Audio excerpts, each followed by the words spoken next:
আসসালামু আলাইকুম প্রিয় শিক্ষার্থী বন্ধুরা, আমাদের অলরেডি ক্লাস 7-এর গণিত প্রশ্নটা বের হয়েছে। আমরা সেটার সলিউশন করে দিচ্ছি তোমাদেরকে। তো এই যে দেখো, আমাদের প্রশ্ন হচ্ছে এইটা। এখানে গণিত শ্রেণী সপ্তম, তোমাদের জন্য কিছু নির্দেশনা দিচ্ছে, এগুলো একটু পড়ে নিবা। ওকে, প্রশ্ন শুরু এখান থেকেই। আচ্ছা, তারপর কি কাজ এক দিছে। কাজ একে দুইটা কাজ করতে হবে, ক এবং খ। ওকে, একক কাজ কিন্তু এটা। ঠিক আছে, কাজ একক কাজের ক এবং খ করতে হবে। তো চলো আমরা সলিউশনটা দেখি। এই দেখো, একক কাজের ক নাম্বার উত্তর হচ্ছে এই যে এটা। আমি একটু পেন নিই। ওকে, একক কাজ হচ্ছে এটা। এই যেভাবে ক নাম্বার দিবা তোমরা, তারপর হচ্ছে এভাবে সবগুলা করবা, সলিউশন করবা যেভাবে যেভাবে দিছি। আচ্ছা, তারপর খয়ের উত্তর হচ্ছে এইটুকু, অল্প একটুকু। ওকে, ক এবং খয়ের উত্তর হচ্ছে এইটুকু। আর চাইলে একটু উপসংহার দিতে পারো, যেন অ্যান্সারটা দেখতে একটু সুন্দর লাগে আর কি। আচ্ছা, তো চলো এবার 2 নাম্বার কাজে যাই। একক কাজ 2। এখানে কয়টা প্রশ্ন সলভ করতে হবে, ক এবং খ। এখানেও 2টা প্রশ্ন সলভ করতে হবে। ওকে, একক কাজ 2 কয়টা প্রশ্ন সলভ করতে হবে, 2টা। চলো আমরা একটু দেখি তাহলে। এই যে একক কাজ 2, এখানে ক নাম্বার প্রশ্ন দিলাম, আর এখানে হচ্ছে এই যে এখানে এটা একটু বড় হালকা, এই দেখো, দেন হচ্ছে খ। তো চলো আমরা একটু আবার দেখে আসি প্রথম থেকে। এইটা হচ্ছে আমাদের একক কাজ, একক কাজ 2। একক কাজ 2 হচ্ছে অলরেডি শুরু হয়ে গেছে। এভাবে তোমরা এইটুকু লিখবা, নোট করে নিবা আর কি। যে ক 1/4 3/8 এর প্রথম 10টি গুণনীয়ক নির্ণয় করো। আচ্ছা, এবার আমরা গুণনীয়ক নির্ণয় করব। তো এই গেল প্রথম পেজ। তারপর দ্বিতীয় পেজে 10টা গুণনীয়ক নির্ণয় করতেছি এখন। ওকে, এই যে 10টা গুণনীয়ক, আমি একটু জুম আউট করি তাহলে দেখতে তোমাদের সুবিধা হবে। এই দেখো 10টা গুণনীয়ক, আর একটু করি। এই যে 10টা গুণনীয়ক। ওকে, এখানে 10টা গুণনীয়ক দেওয়া আছে। ওকে, আবার একটু দেখো সেকেন্ড 3/8-এর গুণনীয়কগুলি এবার দেখি আমরা। ঠিক আছে, 3/8-এর গুণনীয়কগুলো দেখি। 1/4 3/8, 1/4-এর গুণনীয়কগুলো দেখলাম। এটা হচ্ছে 1/4-এর গুণনীয়কগুলা। ওকে, এবার হচ্ছে 3/8-এর গুণনীয়কগুলো দেখি। চলো আমরা, এই যে 3/8-এর কী হবে, এটা হচ্ছে এটা মান আসে। ওকে, তারপর চলো আমরা এটার গুণনীয়কগুলো দেখি। এই যে এটা গুণনীয়ক হচ্ছে এটা। ওকে, এটা হচ্ছে 3/8-এর গুণনীয়ক। ওকে, তারপর চলো আমরা পরের পেজ দেখি তাহলে। এটা হচ্ছে এই যে এখানে অ্যান্সার। এবার নিচে আসি, এই যে এটা 2 কি হবে, 25 হবে। ওকে, তো এই গেল আমাদের অ্যান্সার। কয়ের অ্যান্সার গেল এইটুকু। আমরা আবার একটু দেখি চলো। কয়ের অ্যান্সার দেখি এটা। এই যে এইটুকু দিবা ফার্স্টে। 1/4, 4-এর এইটুকু দিবা। 1/4-এর গুণনীয়কগুলো বের করি। এই যে এগুলো হচ্ছে 1/4। ওকে, এটা হচ্ছে 1/4। এবার আসলে আমরা কি করবো, 3/8-এর গুলো দেখবো। 3/8, এটা হচ্ছে 3/8-এর। ওকে, 3/8-এর 10টা গুণনীয়ক দিলাম আমরা। দেন আমাদের অ্যান্সার হচ্ছে এইটা। ঠিক আছে। আচ্ছা, তারপর এবার খ দেখি। যে খ হচ্ছে এইটুকু, সব রঙের বাতিগুলো কতক্ষণ পর একসাথে জ্বলবে, এইটুকু প্রথম পার্ট। আচ্ছা, তো আমি ধরলাম তোমরা এইটুকু নোট করে নিচ্ছ। তারপর দ্বিতীয় পার্ট হচ্ছে এইটুকু। ওকে, দ্বিতীয় পার্ট হচ্ছে আমাদের এইটুকু। তারপর তৃতীয় পার্ট চলো আমরা একটু দেখি তাহলে। তৃতীয় পার্ট হচ্ছে আমাদের এইটুকু। ওকে, এবং লাস্ট হচ্ছে আমাদের অ্যান্সার কী হবে তাহলে, সব রং বাতিগুলো কত মিনিট পর পর জ্বলবে, 6 মিনিট পর পর জ্বলবে। চলো একটু রিভিউ করি। এই দেখো আমাদের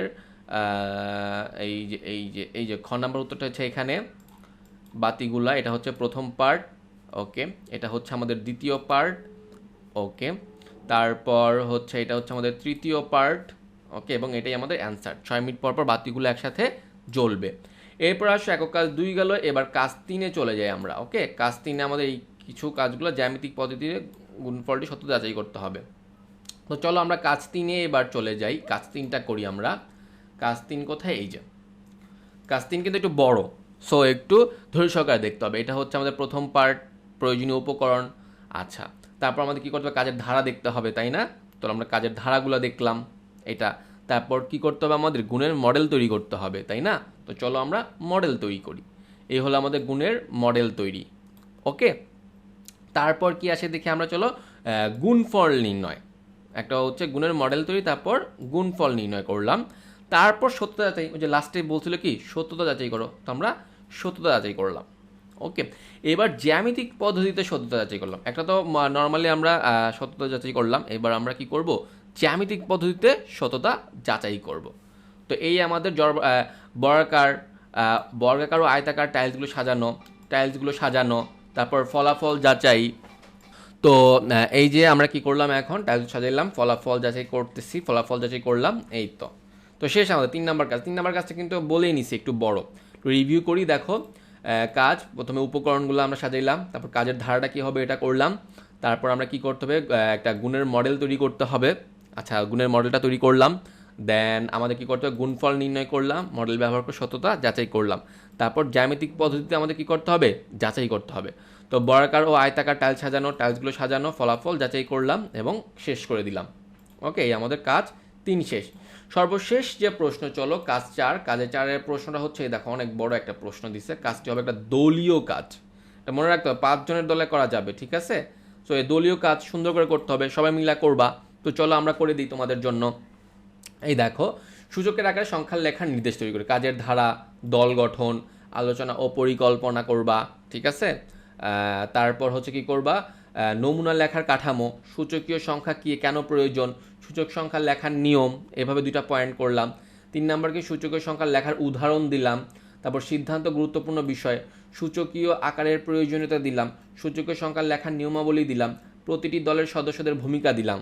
ওকে, এবার আসো আমরা কি দিই, নমুনা লেখা দিলাম। নমুনা 1 সূচকীয় সংখ্যা, নমুনা 2 বড় সংখ্যা সূচকীয় আকারে লিখা।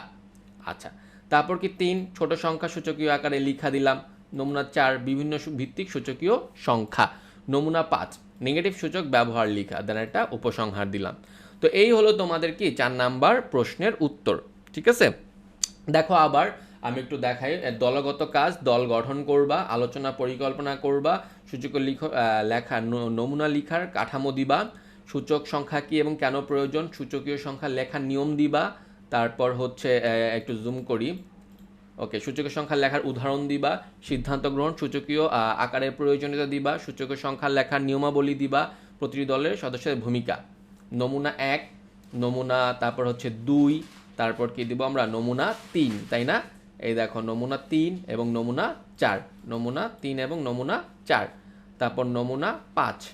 ওকে, তো এই হলো বিষয়, আমাদের সবগুলো প্রশ্ন আমরা দেখলাম, তাই না? ওকে, সো এই হলো আমাদের ওভারঅল ফুল কোয়েশ্চেন।